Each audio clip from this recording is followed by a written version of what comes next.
Yo, what is going on, Steeler Nation? We are back with episode 301 of the Steel Factory podcast. First couple days of training camp just opened up. Lots to dive into today. I am joined only by Rudy today. Probably get Chewy on Yo, later.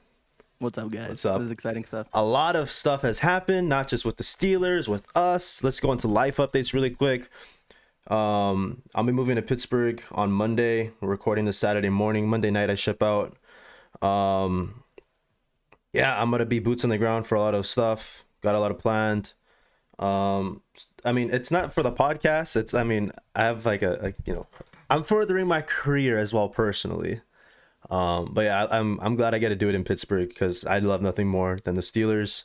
And Junior too, congratulations on the birth of your son.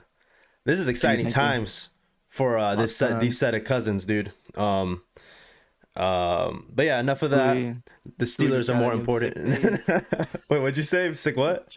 Chewy just got a new sick fade. Yeah, Lots going on. Chewy's doing really well though. He's always busy. That's why he's not on here with us today. I'm kidding. But yeah, we'll get Chewy on here eventually. I do kind of want to start having a rotating cast of people. I don't know how that's gonna work, but I'd love to have like just different Steeler fans. You know what I mean? Especially in Pittsburgh. Hopefully, I get to meet a little fan group. Who knows what'll happen? Maybe I'll start a fan group. Steel Factory tailgate. Fuck it. You know what I mean? That'd be tight. But yeah, let's dive into a lot of the stuff that's happened this first week of camp. I think Alex Highsmith was probably the first thing that happened last week. He got an extension. I think he's roughly like what, 15 mil a year? Yeah, I think he becomes the 10th best pass rusher in the league, right? 10th paid? Or 10th highest. I know. Yeah. I know it's 4 years. I don't know what the numbers were though. 4 year or a new 5-year deal, so including this year, because he had 1 year left on his rookie deal, worth up to 68 million. Jesus. I heard all the bonuses are like really good too. Like they're not just like willy-nilly kind of bonuses. They're like okay, like if you perform, this is gonna be such a good contract. Yeah, like get double-digit sacks. You know what I mean? Make an All-Pro. Who knows? And that was with TJ half the year, and like the half without TJ on the other side, he wasn't bad, but he wasn't doing as well as he did with TJ. Right. So if we can put together a competent or a complete season, just health wise, like I think we're gonna be fucking scary in a really important place on the team. You get Ogunjobi healthy in the middle, and you're going to be doing really well. But one thing you did notice, you mentioned too, Highsmith, I think only had like 2.5 of those 14.5 sacks in like the 7 games without TJ. So he averaged easily a sack a game when TJ's on the field, which is what you want to look for. You know what I mean? So I mean, you get guys like TJ to be a force multiplier. You know, he's gonna be good, but everyone around him is gonna be good too. Highsmith, you hope he's a guy that could, perform really well. I'm seeing in camp already that he's eating up Dan Moore on the left side. I think you're gonna already see probably Broderick Jones start to get reps right there at the left. I know they wanted to challenge him because that's just how the Steelers are. They're not gonna give the rookie, starting. They're not gonna give him the starting role right away unless we have no one there, like when we did what they did for Najee his rookie year. But I don't know. I think that's just the only position battle we have at camp this year, right? Last year we had the quarterback that was overblown. But it is an important thing. But it feels more like a formality too, you know? Oh, it's yeah. More like come on, like is it really a battle? It's more like they're just it's gonna happen. It's gonna happen. Yeah. Yeah, it's a formality. You're giving the guy that started the last 2 years at the position. And then, I don't know, you want to see... People were trying to say that Dan Moore had a really good offseason. He worked on himself a lot. If it fails a left tackle, maybe you move him to right tackle next year. Who knows, though? But yeah, I'm feeling really confident about the line all the way through. Eventually, we'll get Broderick Jones in there, I believe. Flip it over to the defensive side. Oh, there's some drama. Joey Porter Jr., quote unquote, had his chain snatched by George Pickens in practice. He put him on his ass. That is something I'm going to be looking forward to at the couple days I'll be at camp. How into it Porter and Pickens get. Knowing the dog that Porter's dad was, he's not going to take shit from Pickens, right? I hope not, dude. That should be funny, dude. I I want to have two guys like that, one on each side of the ball on our team, right? Like just guys that really, really like have that confidence to them that they're just not gonna back down. Like, Yeah, dog mentality, bro. yeah, they just want two dogs. Yeah, hopefully. I mean, no like big fights at camp so far. I always hear that Cam Hayward is the guy that starts shit though, but hopefully we start to Seriously? see some. Yeah, apparently he likes to because he knows he's the vet. He likes to just start shit with like the young lineman. Apparently, that's what I've heard. Like whenever I listen to like Damn. podcasts or whatever, Cam's always the one starting shit. I remember last year TJ Watt fought Calvin Austin. That's pretty random. I Who? was going through our clips, and I remember that I was like, "Dick, what the fuck?" But yeah, one highlight I did see. I literally will just refresh the Twitter clips and I'll just see everyone tweeting from camp. Kenny hit Calvin Austin on like a wheel route going down like 30 yards downfield. Shit's pretty nice. Just shit you hope to see in game that's happening in practice, right? I really want to see. Yeah. Speaking about the offense a little bit, like, dude, you want Kenny to fucking open it up this year. You want the playbook opened up. I think there's a little bit of rumors that like Mike Tomlin was heavy-handed with our strategy last year He being handcuffed Kenny. yeah, exactly. He handcuffed Kenny and handcuffed the playbook and Matt Canada. So we'll see if that's true. I mean, kind of another thing with Mike Tomlin is he hasn't got him renewed yet for his contract, right? Oh, that's a big thing too.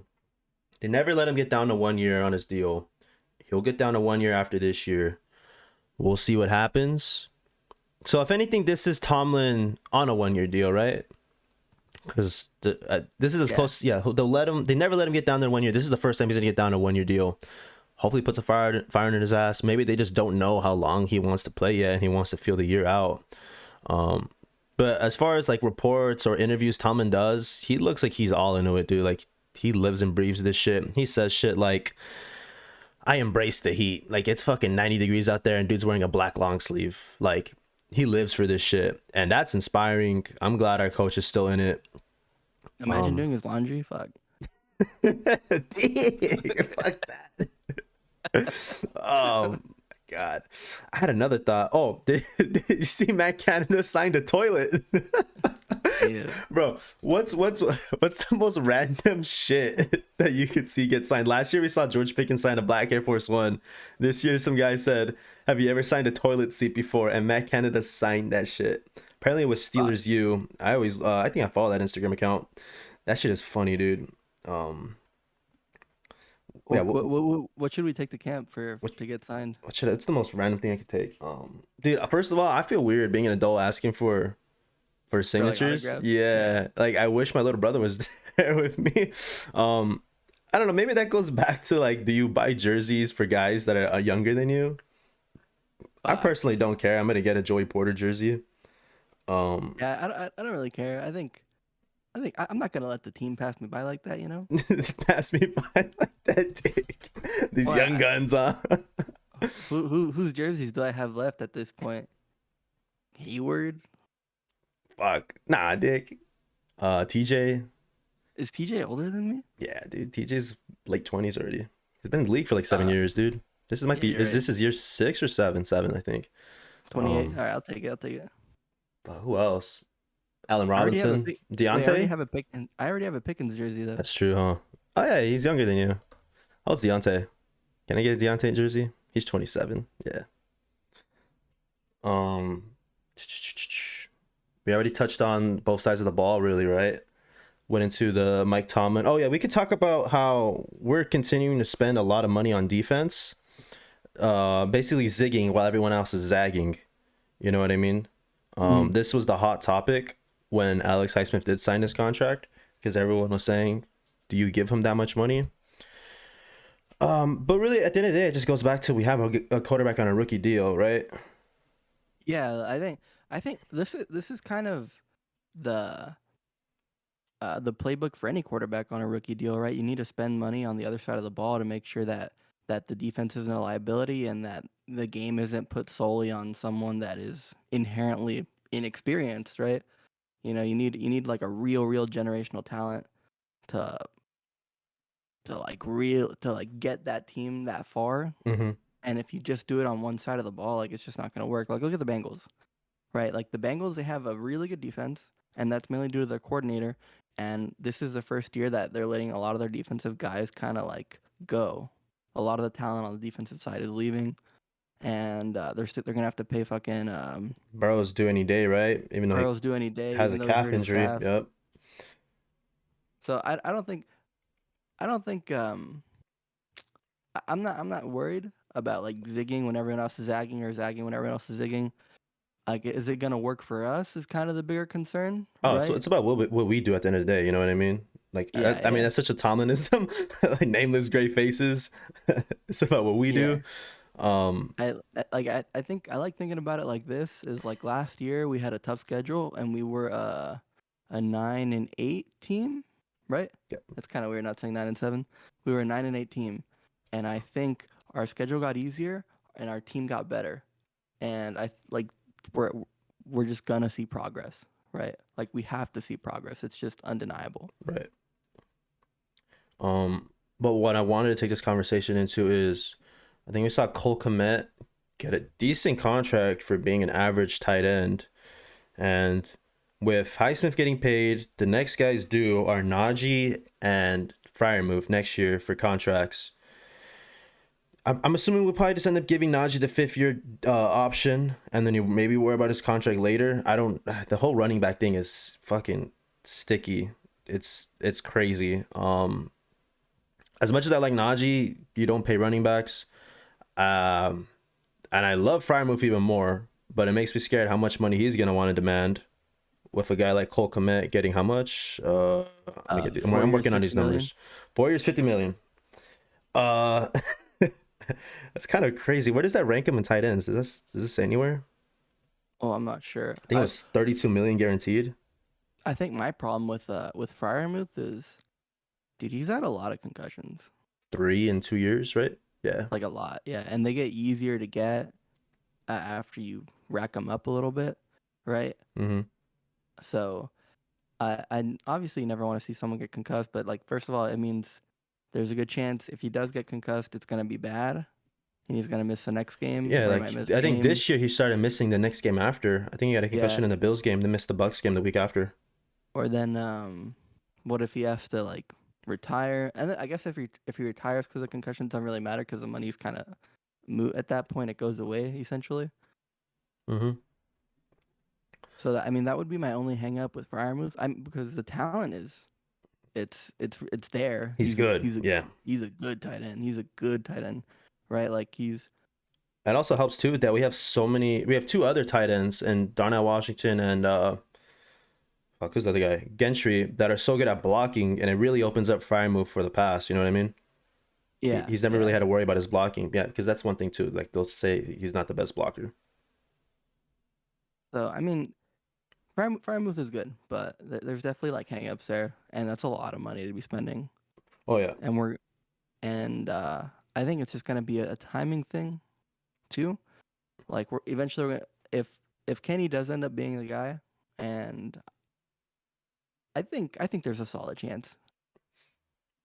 Eventually, it's gonna come down to like, okay, we need to make cuts. We need to figure out like what talent is expendable Right. and what talent is not. And And then I think that's you see the cap go up too eventually, right? Is yeah. that next year? I think it goes up pretty frequently nowadays, Yeah. So especially with like the new Amazon and Apple money contracts coming in, dude. YouTube, Exactly. yeah. Uh, YouTube's still with Google, right? Yeah, that's all tied in. Yeah. Dude, the the money that's gonna come into sports in general is gonna be ridiculous. Like these tech companies have so much more money than these broadcasting companies. It's ridiculous. Yeah, and It's you're seeing fucking game tickets go up like crazy. I don't know if it's just the resale market nowadays, but tickets are through the roof. I mean, I think in concerts in general too. Actually, me and Shui were talking about this yesterday. Like, bro, concerts resale is just going up. Fucking NFL tickets. Like, we tried to go to the Raiders game in Vegas, bro. 400 for the cheapest, dude, and we're still fucking 2 months out. Yeah, I think just events are so big nowadays, dude. Like Right. people just love going out to this stuff. Mm-hmm. And it's great. Like NFL games are a great experience. Like It's the best product on in the sports, NFL dude. is a fantastic product. It's better than anything else in the U.S. That's Yeah. for sure. Like And basketball is so boring. MLS, the talent's just not there. And then what else is there? I mean, Baseball. life is just gonna be so much better right now. In like 1 month, when everything's in full swing, we have a preseason game in 10 days. Life is Exactly. good, like Future said. You know what I mean? Mm-hmm. But I think that'll wrap up this quick conversation. Wanted to dive into, give a quick update, intro this third season of the Steel Factory podcast as we look towards the 2023-2024 season of the Pittsburgh Steelers. I think once we get Chewy on here, we'll go full like blown into like season predictions, stat line predictions. Did I say records? We'll do that too. We haven't really done that. I think the last time we recorded was before the schedule release after the draft. Life just kind of took over. I found out I was moving to Pittsburgh right around that time too. So life's just been crazy. I'm moving. I'm in the moving process as we speak now. PC shipping out. What's going on? I actually opened up our YouTube channel. But yeah, thank you guys so much for tuning in. Any last words, Rudy? No, it's gonna be one of our best season of Steel Factory yet, like hands down. I think we got a lot of great stuff coming. I think our production quality is gonna be through the roof this season as well. Right. Like it's gonna be really good. It's I gonna be got really I got a good. lot of plans. Not gonna be filming this in my bedroom. Probably in my Definitely. living room now.